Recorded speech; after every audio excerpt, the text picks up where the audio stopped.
Tak menang pun ada.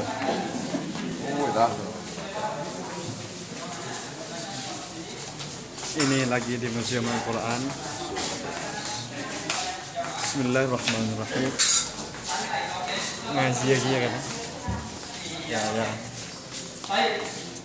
Di sini ruangan kita akan mengulang kembali sejarah pengumuman Al-Quran. Tapi sebelumnya kita akan bacakan satu ayat yang sama-sama kita renungi. Allah katakan, "Lau anzalna hadzal Qur'ana 'ala jabalin la ra'aitahu khashi'an mutasaddian min khashyatillah wa tilkal amsalu nadribuha lin-nasi la'allahum yatafakkarun." Allah katakan, kalau sekiranya kami turunkan Al-Quran ini di atas sebuah gunung.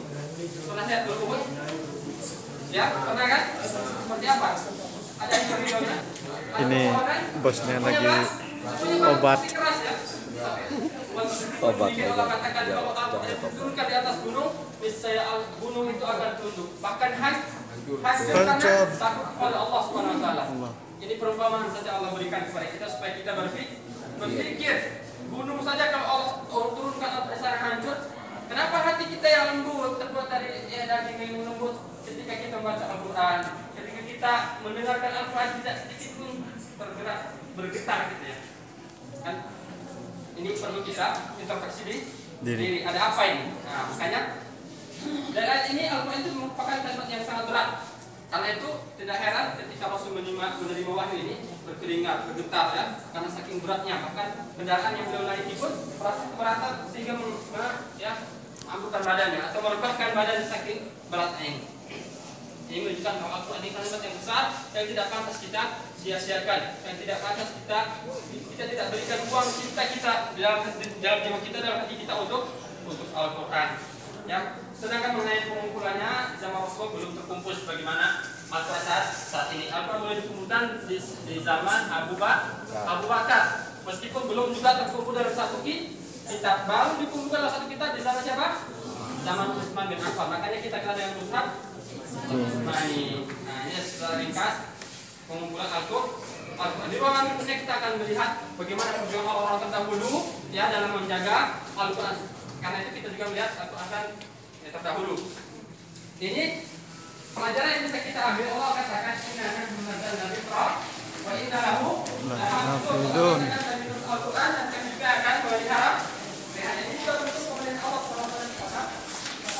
Lebih 1000 tahun. Dan ini yang uniknya Bapak Ibu, ini tidak tertulis di atas kertas yang lain, melainkan ini tertulis di kulit rusa. Ya, kulit rusa yang tertulis dalam kulit rusa, namun dengan tulisan Arab Maghribi. Tidak seperti layar ini. Ini tulis Arabnya Arab Maghribi kita agak sulit kalau belum biasa baca Arab membacanya. Tapi ini asli dari mu'alif, dari penulisnya, bukan pengarang, penulisnya. Juga ini tertulis dari kulit rusa.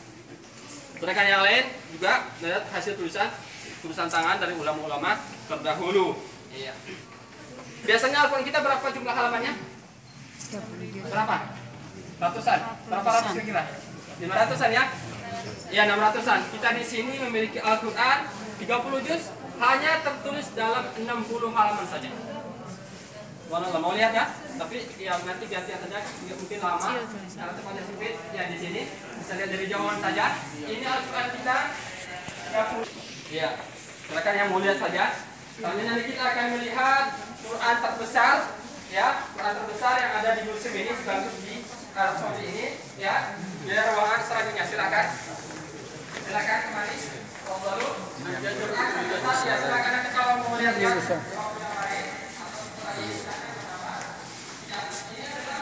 Ini saudara-saudaraku Quran terbesar yang beratnya mencapai 154 kilo. Ya, yang besarnya sebesar ini, yang umurnya kurang lebih 200 tahun. Apa yang ada di benak kita? Apa rasa yang muncul dalam diri kita? Pasti takjub ya. Subhanallah. Bagaimana perjuangan, bagaimana usaha orang yang menulis ini. Ini perlu Bapak ketahui, ini bukan tertulis di atas kertas layaknya kertas yang lain, melainkan ini terbuat dari kulit kayu. Bagaimana pula dia berusaha membuat kertas sehingga bisa ditulis. Dan yang paling dasarnya lagi, penulisnya bukan orang Arab, melainkan orang India. Namanya Ghulam Muhyiddin. Orang India, jauh sana dari negara Arab yang turunkan Al-Quran. Namun berhasil Ya, karena memiliki cita-cita yang tinggi, memiliki niat yang baik untuk memberikan manfaat kepada kaum muslimin, subhanallah berhasil memberikan ya karya yang luar biasa. Bahkan karena ingin niatnya yang kuat ya untuk memberikan manfaat kepada kaum muslimin, di salah-salah ayat Al-Quran dia berikan arti dengan bahasa India tentunya, dengan bahasa masyarakatnya, supaya apa? Supaya masyarakat bisa membaca Al-Quran sekaligus dengan artinya. Luar biasa. Luar biasa. Meskipun fasilitas ya, kondisi keadaan yang tentu zaman dulu tidak seperti sekarang. Lampu saja mungkin sulit, pena saja tidak semudah yang ada saat ini. Namun berhasil ya membuahkan karya yang sangat luar biasa. Sekarang kita kembali nilai dari kita masing-masing tentunya. Sekarang fasilitas sangat mudah. Al-Quran bisa kita simpan di HP kita masing-masing.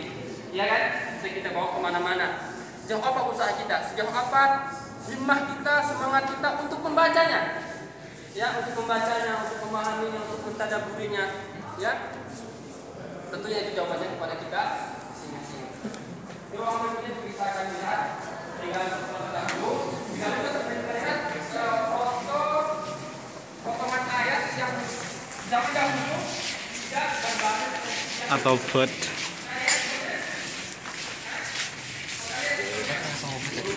Insyaallah. Bismillah.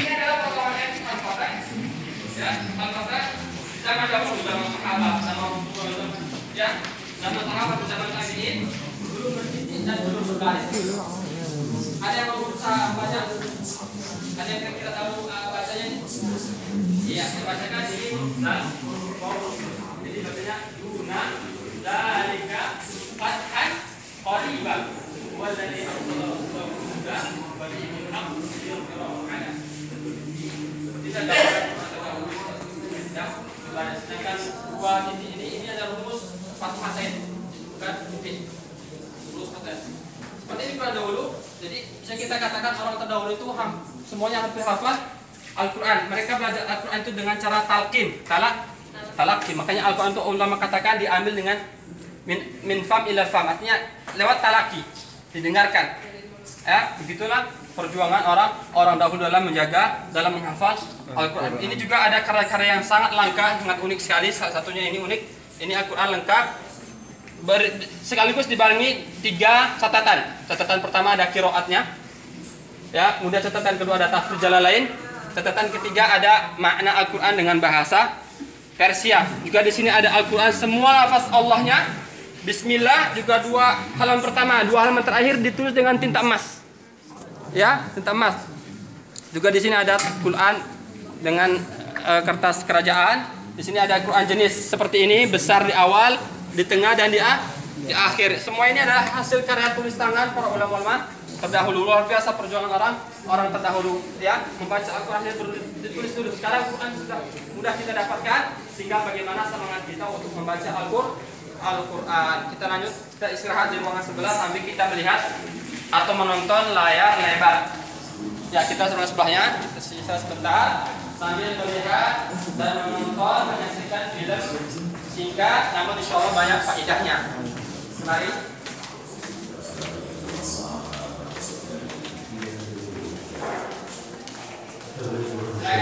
Bapak-bapak sudah sini bisa, yang bisa duduk, ya terus geser, bapak-bapaknya terus geser, iya silakan terus bisa geser lagi, iya lagi potong silakan, iya. Kita duduk sebentar di sini sambil melihat atau menonton film ini. Asli saya mau duduk, insya Allah bersih, bagian tempat insya Allah bersih setiap hari. Waktu ini bersihkan ya. Kita lihat dulu.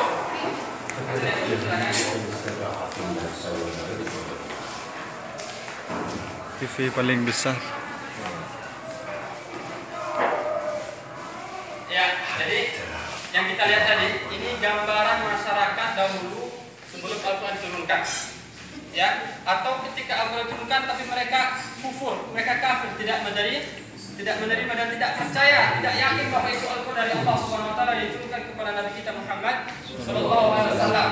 Sehingga karena kekafiran mereka, Ya, meskipun tadi kita lihat tinggal di sekitar Ka'bah, tapi mereka menyembah berhala. Menyembah berhala karena kebodohan akan apa? Akan ilmunya, akan ilmu dari Allah Subhanahu wa taala. Makanya kita kenal dengan masyarakat jahiliyah.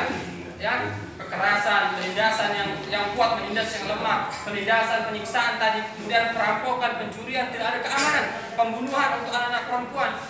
Itu adalah gambaran masyarakat sebelum Al-Quran diturunkan, atau ketika Al-Quran diturunkan tapi mereka tidak percaya, tidak lantas beriman kepada Al-Quran tersebut. Namun ketika mereka menerima Al-Quran, ketika mereka beriman kepada Al-Quran, kemudian beramal dengan Al-Quran, apa yang Allah berikan kepada mereka? Allah berikan kepada mereka ilmu. Kesyirikan yang dahulunya ada di dada mereka buang, ya, mereka gantikan dengan akidah, mereka gantikan dengan tauhid, mereka buang semua berhala. Ya, kemudian kedamaian berada di mana-mana, ketentraman, keamanan, tidak ada lagi penindasan. Ini semuanya adalah janji Allah Subhanahu wa taala tentunya. Allah katakan, "Man 'amila shalihan min dzakarin aw untha wa huwa mu'min."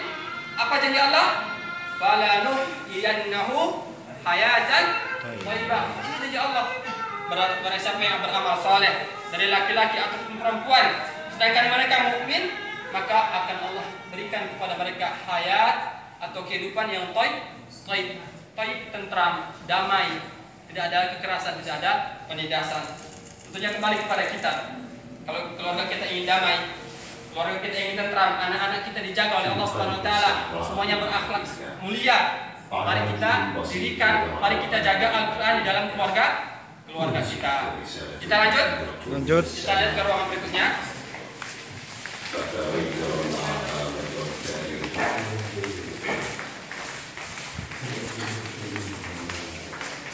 Ya, di sini ada satu pelajaran penting yang bisa kita kutip, yaitu hadis Rasulullah Shallallahu Alaihi Wasallam. Ya, silakan bisa langsung di sini juga boleh, insyaallah. Ya, karena banyak kita rombongannya. Di sini pelajaran penting untuk kita dari hadis Rasulullah SAW. Siapa di antara kita yang tidak ingin pangkat di dunia ini? Orang berlomba-lomba kan, ingin naik pangkat pegawai, ingin naik pangkat pejabat, ingin naik pangkat, meskipun dengan berbagai cara. Untuk akhirat, apakah kita tidak berusaha dengan sekuat kemampuan kita untuk Allah tinggikan, untuk terus Allah angkat derajat kita di sisi Allah Subhanahu wa taala? Apa usaha kita? Dengan membaca Al-Quran. Karena Allah nanti katakan kepada orang yang terus membaca Al-Quran, Iqra wartaqi. Allah katakan kepada mereka yang terus membaca Al-Quran, bacalah dan terus naik. Irtaqi, terus naik. Warattil, dan terus rattil, tartil. Bagaimana kamu di dunia dulu membaca Al-Quran? Karena kata Rasulullah, fa inna manzilaka inda akhir ayatin taqra'uha. Kata sungguhnya derajat kamu akan naik dan terhenti di akhir ayat yang engkau baca. Berarti usaha kita untuk terus diangkat derajat kita, ya, martabat kita di mata Allah Subhanahu wa taala dengan apa? Dengan membaca. Semuanya kembali kepada kita. Kalau kita ingin diangkat derajatnya, bahkan diriwayatkan ada dua orang sahabat yang sama-sama beramal ibadah, sama-sama seperti misalnya satu hari membaca satu juz, tapi nanti di akhirat yang satu lebih tinggikan oleh Allah SWT derajatnya. Ternyata yang satu ini melebihkan sedikit saya dari kawannya, ya, dari bagi saya satu juz sepakat, ternyata yang kawan satu lagi dia lebihkan satu ayat, dua ayat. Nah, dengan satu ayat itu dia dilebihkan derajatnya, ditinggikan lebih dari kawan yang satunya. Subhanallah. Ya, inilah Al-Quran yang bisa mengangkat derajat kita.